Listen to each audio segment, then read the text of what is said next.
All right, so this is the video that I'm going to be sharing with most of my friends, giving a basic overview of investing and at least what I am doing myself in terms of what my investment choices are and what my recommendations happen to be. Now, this is not technically financial advice. Anytime I mention a fund or something to invest in, or because I'm not going to mention stocks or anything like that, really, if I bring up any of those things, you should do your own research, because you're an idiot if you don't get a second opinion on stuff that you're actually putting your money into. You need to actually research this stuff.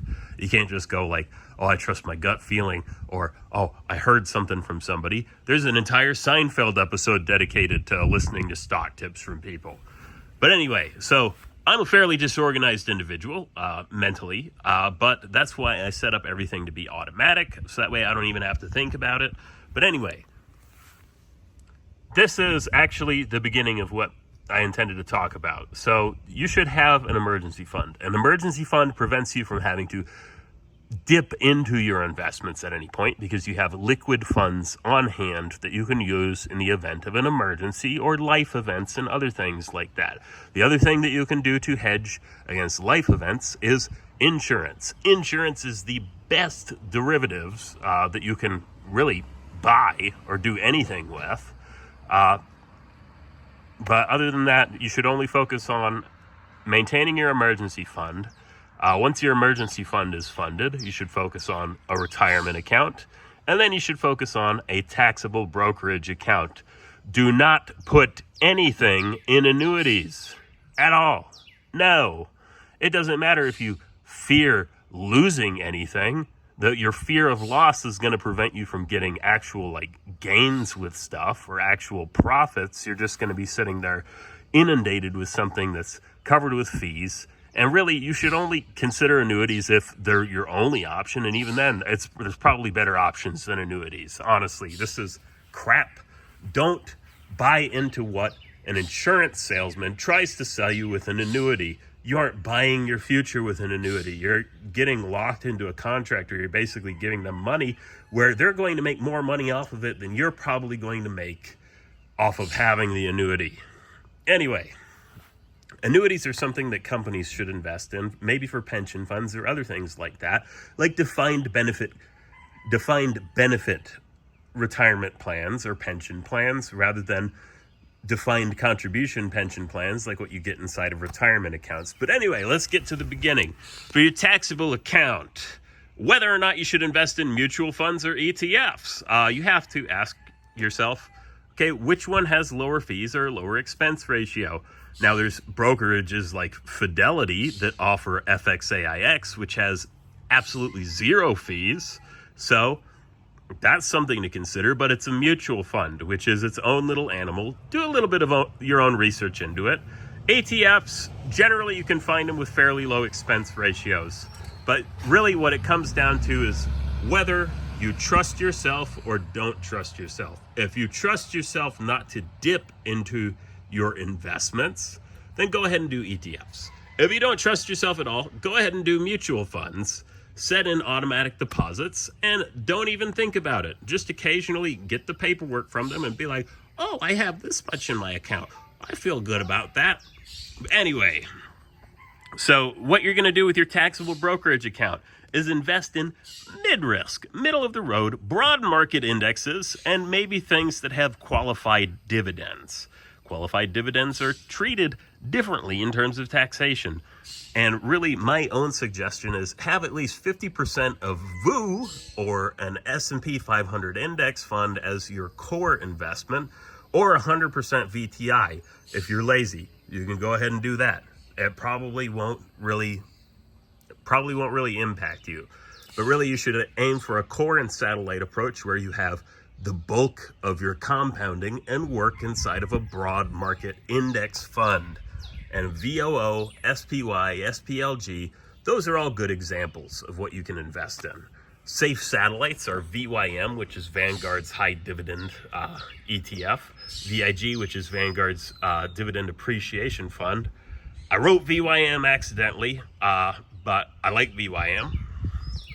and SCHD. SCHD has a little bit of concentration risk where there's only 100 stocks that it's investing in, whereas every other thing invests in over 100 different stocks.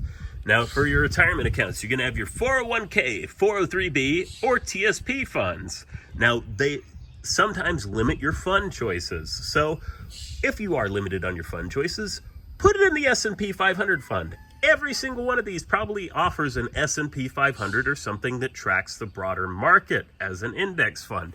Do that. All these have a match. Take advantage of the match.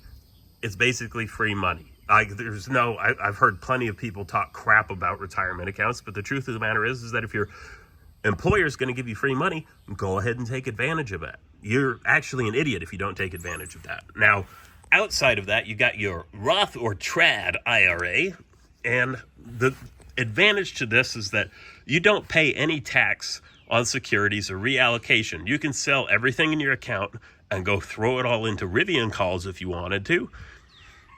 I don't see why you would do that, but you could go ahead and do something stupid like that, and you wouldn't pay any capital gains taxes on any of the growth inside of those things, as long as the money stays in the account. Now, you can still dip in, but it disincentivizes you from being dumb because you pay a 10% penalty, and then you pay ordinary income tax for whatever the monetary amount is. Really, if you're going to be stupid, save your stupidity for the IRA. Because honestly, even though it sounds dumb, that's going to give you enough time that you should be able to get everything to compound over time. You aren't going to be able to do tax loss harvesting or anything like that in a tax-advantaged account, but you don't pay taxes on the sale of securities when there are profits. So with your IRA, go ahead and do balls-to-the-wall risk.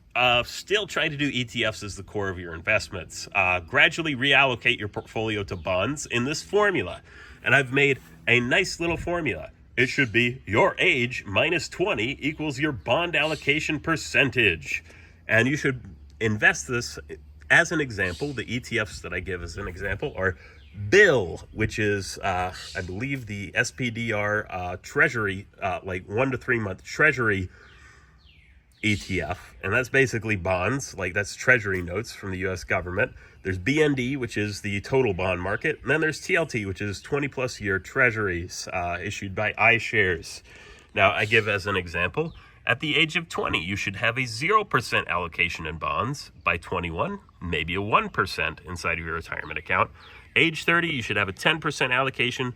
40, 20, 50, 30, 60, 40, 65, 45, 70, 50%. That way, the majority of your investments are still inside of a broader market index that is getting growth, but as time goes on, you're gradually basically locking in the value of at least a percentage of your retirement account, and you can still be stupid with the rest of it. So retirement account investments, what I recommend are sector ETFs, which are increased concentration, little bit increased risk, but have an opportunity to provide some alpha over the S&P 500. So you got VGT, which is Infotech Maxing. It's basically Vanguard's information technology fund.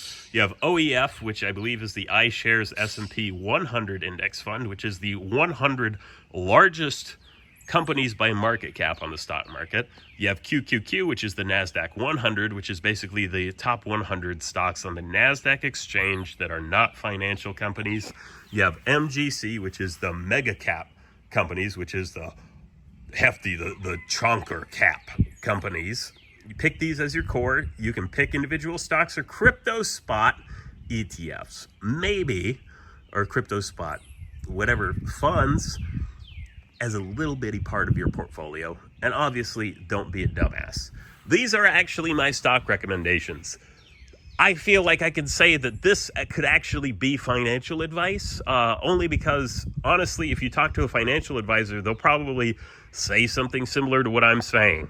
Or at least they'll look at parts of it and they can explain in greater detail why I'm a giant fucking idiot. But anyway, this is just a selection of investments that you can make, some strategies that you can employ.